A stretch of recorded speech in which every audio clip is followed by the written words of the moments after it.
Antes que nada, quiero agradecerles la invitación a participar. Eh, yo como físico voy a hablar de cosas muy técnicas, pero como persona no puedo dejar de estar profundamente conmovido con la presentación que acabo de escuchar, porque me parece que el compromiso humano que hay con la búsqueda de personas y con la propia historia es un ejemplo para toda Latinoamérica. Así que solo les voy a hablar de un detalle, tal vez mi presentación sea más breve que las otras que hubo. Yo voy a hablar de un pequeño detalle nada más, que no necesariamente se aplica a todos los procesos de búsqueda, pero creo que es un punto que es importante tener en cuenta, aunque, insisto, es un pequeño detalle, que tiene que ver más que nada con la conciliación de datos. Cuando uno habla de estadística, en general parece que va a tratar cosas de grandes números, y en realidad acá vamos a hablar de estadística de otra manera que solemos hablar los que trabajamos en estadística bayesiana, que ha mencionado Carlos en la primera exposición de esta mesa. Me parece que el problema de los desaparecidos en Colombia, una de las cosas, de las primeras cosas que llama la atención es el enorme volumen de los números que hay, ¿no es cierto? Hemos escuchado hoy sobre del orden de 30.000 denuncias y miles de cuerpos hallados, con lo cual tenemos que confrontar, tenemos que analizar, tenemos que procesar una cantidad muy, muy grande de datos. Por supuesto que los datos se procesan de a uno, se analizan de a uno, y las historias se construyen historia por historia, ¿no? Pero lo cierto es que hay un gran volumen de datos que constatar. Entonces, siguiendo el esquema que propone la Cruz Roja Internacional sobre cómo se procesan y analizan las desapariciones de personas, yo voy a hacer un par de reflexiones que son un esquema muy básico y demasiado simplificado seguramente sobre cómo funciona, pero la búsqueda de personas. Comienza con el proceso de denuncia, donde se registra una serie de cuestiones, que es el nombre, la descripción física, la historia médica y ontológica, la descripción de ropa, los ítems personales, las circunstancias de la desaparición, la muestra biológica de familiares.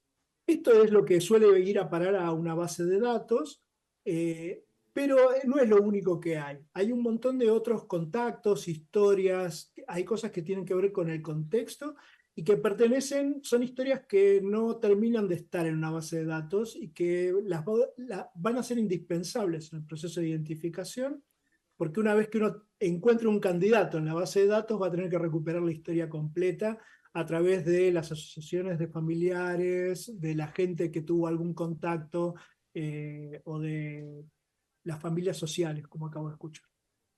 ¿Sí?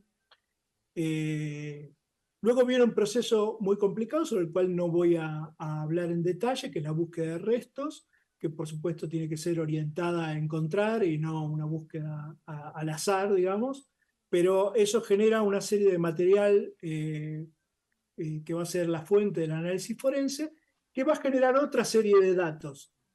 Sobre los hallazgos que haya va a haber descripciones físicas, información ontológica, va a haber información de las ropas, de ítems personales, va a haber sobre el lugar y fecha del hallazgo, y va a haber muestras biológicas. Eh, Eso también va a ir a una base de datos, que va a ser la base de datos de los hallazgos, y de alguna manera eh, el, el paso que sigue en el proceso es el de la correspondencia o la conciliación de datos, que es comparar los datos de las denuncias con los datos de los hallazgos para poder ver si podemos encontrar una correspondencia. Ese análisis tiene que ser hecho por expertos, como contó Luis hoy a la tarde, y el resultado de ese análisis es la identificación y la entrega de los restos a los familiares, eh, donde, donde además de la identificación forense se logra la recuperación de la historia y de las circunstancias de la muerte, que me parece que ahí está el verdadero acto reparador. Pero yo me voy a centrar específicamente en el acto de conciliación. Si uno analiza esto desde el punto de vista de lo que es una base de datos, que es un recorte bastante brutal. La identificación se podría pensar que funcionaría dentro de un algoritmo, que es, tomo todos los elementos de las denuncias, todo uno por uno, tomo todos los elementos de los hallazgos uno por uno, me fijo si los datos se corresponden, si se corresponden tengo una identificación y si no se corresponden no la tengo y sigo buscando. Eso parece muy fácil, eso se puede implementar con programas de computadora, pero sabemos que eso no anda. Y eso no anda por un montón de motivos que fueron mencionados hoy durante el día. Parte de esos motivos es que las bases de datos no son compatibles, son incompletas, fueron construidas en tiempos diferentes, con tecnologías diferentes, con saberes diferentes, y me atrevo a decir que eso siempre va a ser así. Se puede poner mucho esfuerzo en unificar o en completar las bases de datos, pero siempre va a haber que trabajar sobre material que habla distintos lenguajes. Siempre va a haber que conciliar datos en condiciones incómodas, ¿sí? Y parte del problema que tiene que ver la conciliación esta de datos, que es la de comparar, la, algunos de los problemas los voy a mencionar acá. Por ejemplo, elijamos algunos campos sencillos donde comparo la base de datos de denuncias con la de los hallazgos. Entonces puedo tener en la denuncia, puedo tener un nombre y en el hallazgo no, o puede haber un nombre en el hallazgo, pero que está escrito distinto, que está escrito en otro orden, que no tiene el nombre, el apellido materno, digamos, no necesariamente que estén los nombres significa que tengo una identificación fehaciente. Después tengo otros problemas. Sobre la edad, puedo tener un dato muy fehaciente desde el momento de la desaparición, pero en el hallazgo las técnicas forenses no son tan claras para determinar la edad. Un análisis antropológico va a dar un rango de edades y esos rangos de edades van a estar limitados por cambios morfológicos en el cuerpo, con límites temporales que no son simplemente más o menos 5 años. Eso va a depender de la edad en la que estamos trabajando. También podemos tener coincidencias parciales, ¿no? Si los testimonios dicen que alguien medía 1,70 m y el hallazgo dice que medía 1,75 m, ¿es la misma persona o no es la misma persona? ¿Cuándo eso es un dato valioso, indica una coincidencia, y cuándo no? ¿Y qué hago con ese dato? ¿No? Ese dato lo puedo usar, lo puedo juntar. Otro tema es lo que contó Carlos hoy en la primera de las exposiciones, que es qué pasa con el ADN. El ADN puedo tener, como en la denuncia, tener información del padre y del hermano o información indirecta familiar, de familias incompletas, y los restos los tengo que comparar con el ADN de los restos, y eso me da, como mencionó Carlos, coeficientes de LR o de verosimilitud que pueden ser muy altos o pueden ser muy bajos. Eso es muy variable. Y después están los datos odontológicos, los tatuajes, que pueden estar ausentes en alguna de las bases de datos o pueden estar descritos de manera diferente. No necesariamente vamos a tener una coincidencia aun cuando estemos hablando de la misma persona. Entonces, el problema que hay al conciliar datos, y por eso tiene que ser hecho en general por expertos y por personas, es el tema de que yo necesito adoptar lógicas laxas, ¿sí? Adoptar tener una idea de la medida en cuánto se parecen estos dos campos. Y eso es algo que trabaja muy bien la estadística. La estadística no entendida como estudiar el comportamiento general de los grandes números, sino la estadística entendida como una extensión de la lógica formal. Y eso es a lo que se trata la estadística y la inferencia bayesiana. Entonces les cuento con mucha simplicidad de qué se trata. Se trata de incorporar ciertos razonamientos de plausibilidad. En la lógica aristotélica, un razonamiento es, si A es cierto, entonces B es cierto, eso es una verdad. afirmo que A es cierto, entonces concluyo que B necesariamente tiene que ser cierto. Esto es muy fácil de entender, es muy fácil de usar, pero es muy inútil en general en lo que es la investigación y la búsqueda. Yo lo que necesito son razonamientos que funcionen al revés. Por ejemplo, si A es cierto, entonces B es cierto, afirmo el consecuente, digo que B es cierto, entonces A tiene que ser más plausible, ¿sí? Y poder cuantificar esa plausibilidad en algún número es el objetivo de la estadística bayesiana. Para que vean la pertinencia que tiene esto, cuando digo A, estoy pensando en una hipótesis, y mi hipótesis es, estos dos campos pertenecen a la misma persona. O sea, A es la pregunta si esto pertenece a la misma persona, es decir, tiene el mismo origen. Y B es, estos son los datos que encontré en las dos bases de datos, ¿sí? Entonces, si son la misma persona, entonces los datos que encuentro en las bases de datos son compatibles, necesariamente, ¿sí? Pero yo lo que quiero ver es si los datos son compatibles, cuánto más plausible es que correspondan a la misma persona.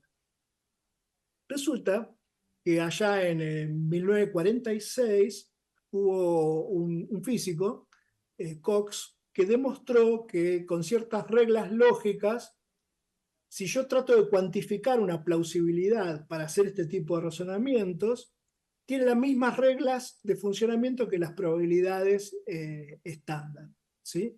Es decir, como sistema axiomático, plausibilidad y probabilidad son términos intercambiables y satisfacen las mismas reglas. Y yo puedo usar toda la matemática de las probabilidades para evaluar plausibilidad de afirmaciones, ¿sí? Que es lo que vamos a hacer a continuación, que es evaluar cuál es la plausibilidad de que estos dos datos provengan de la misma fuente, del mismo origen, ¿sí? Hay una sola fórmula que recordar en esto, y esa fórmula se llama el teorema de Bayes, así que los que no están acostumbrados a ver fórmulas, por favor, no se asusten, es la única fórmula que voy a mostrar, y lo que hace esto es, dada una hipótesis y una evidencia, mostrarme cuán confirmada queda esa hipótesis o no, dada la evidencia, ¿sí? La ecuación del teorema de Bayes consta de tres términos. El primer término es lo que se llama las chances prior, que es cuál es la probabilidad de la hipótesis dividido cuál es la probabilidad de que la hipótesis no se cumpla. Es decir, cuáles son las chances, sin tener en cuenta ninguna evidencia, de que esta persona sea aquella otra.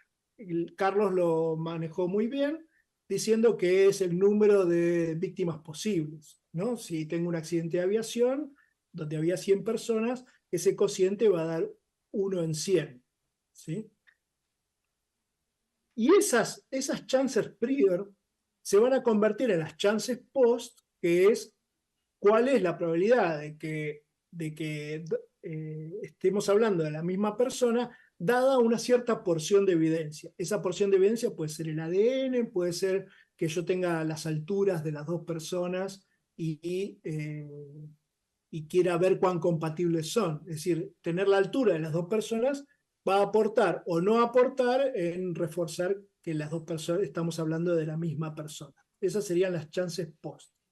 Y lo que queda en el medio es ese cociente, que es lo que se llama el cociente LR, que se usa tanto en ADN, pero curiosamente en el resto de las ciencias forenses casi no se lo menciona. Y yo creo que sería importante incorporarlo porque, en primer lugar, es relativamente fácil de calcular. Y en segundo lugar, cuando hablo de evidencia, puedo integrar toda la evidencia, puedo integrar toda la tabla de evidencia, puedo integrar la altura, la edad, el ADN, y como son evidencias independientes, son LRs que se van a ir multiplicando, ¿sí?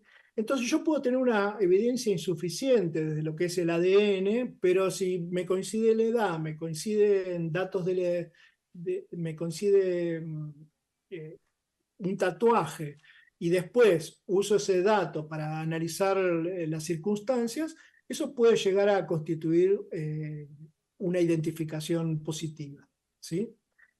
Pero lo que muestra esto es la dinámica con la que se construye una identificación o una certeza al respecto. Entonces, Lo que tenemos que cambiar en el proceso este un poco demasiado simplificado de la identificación es generar un LR que tenga que ver con comparar todos los datos que se tienen de las denuncias con los hallazgos. Y eso va a generar un ranking, y ese ranking va a ser el ranking de cuáles son las identificaciones más probables. Y una vez que tengo identificadas esas identificaciones más probables, que se puede automatizar bastante eso, empieza a haber una intervención humana, empieza a haber un análisis más en detalle de si coinciden las circunstancias, si tengo más elementos, yo puedo conectarme con los familiares y ver cuál es la historia, si los lugares de hallazgo tienen que ver con una historia que estamos entendiendo, si los patrones con los que están apareciendo tienen que ver con los patrones de otros hallazgos que han sido ya encontrados. Así que el mensaje es eso, hay herramientas estadísticas para hacer esa conciliación de datos, para hacerla bastante automatizada en algunos casos, pero la identificación en última instancia siempre va a tener que ser manual, ¿sí? Se va a confirmar por datos de contexto y la participación ya sea de físicos, de matemáticos, de arquitectos y de todos los demás especialistas que puedan participar, va a ser siempre en el contexto de un montón de otra gente. Digamos, son investigaciones interdisciplinares donde cada contribución es una contribución chiquitita para hacer un mejor razonamiento. Entonces, los medios técnicos nunca van a sustituir la búsqueda personal de las organizaciones y de la sociedad, sino que va a facilitar las argumentaciones y va a facilitar los hallazgos, ¿sí? Y cada hallazgo va a generar y señalar nuevos patrones de búsqueda que nos van a permitir entender otros casos, ¿no? Porque estos procesos, de alguna manera, tienen una estructura de cascada, ¿no? Cada hallazgo puede generar muchos otros porque genera argumentos, patrones, historias sobre las cuales inspirarse para hacer nuevos hallazgos. Esa es toda la contribución que tengo para hacer en el día de hoy. Espero que les sirva o que sea pertinente. Creo que tiene mucho que ver con las dos primeras presentaciones, sobre todo que hubo en la mesa. Así que bueno, quedo atento a la discusión y a las reflexiones que tengan a partir de ahí. Muchas gracias, Willy, por la presentación.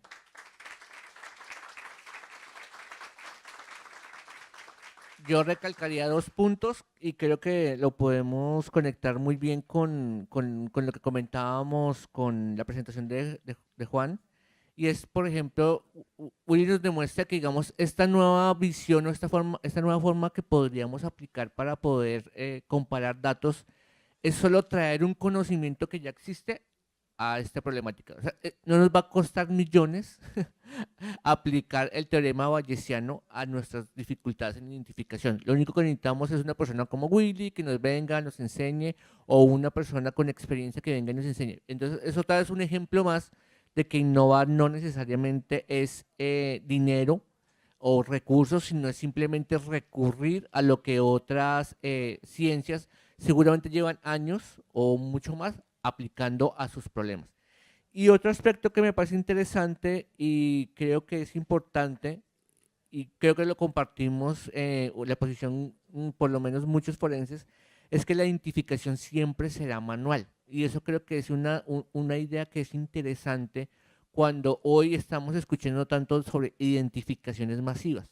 Entonces, identificaciones masivas, identificaciones manuales, ¿eso qué significa y esos qué retos? Creo que esa duda y esa discusión podríamos hacerla en otro seminario o en otro espacio académico.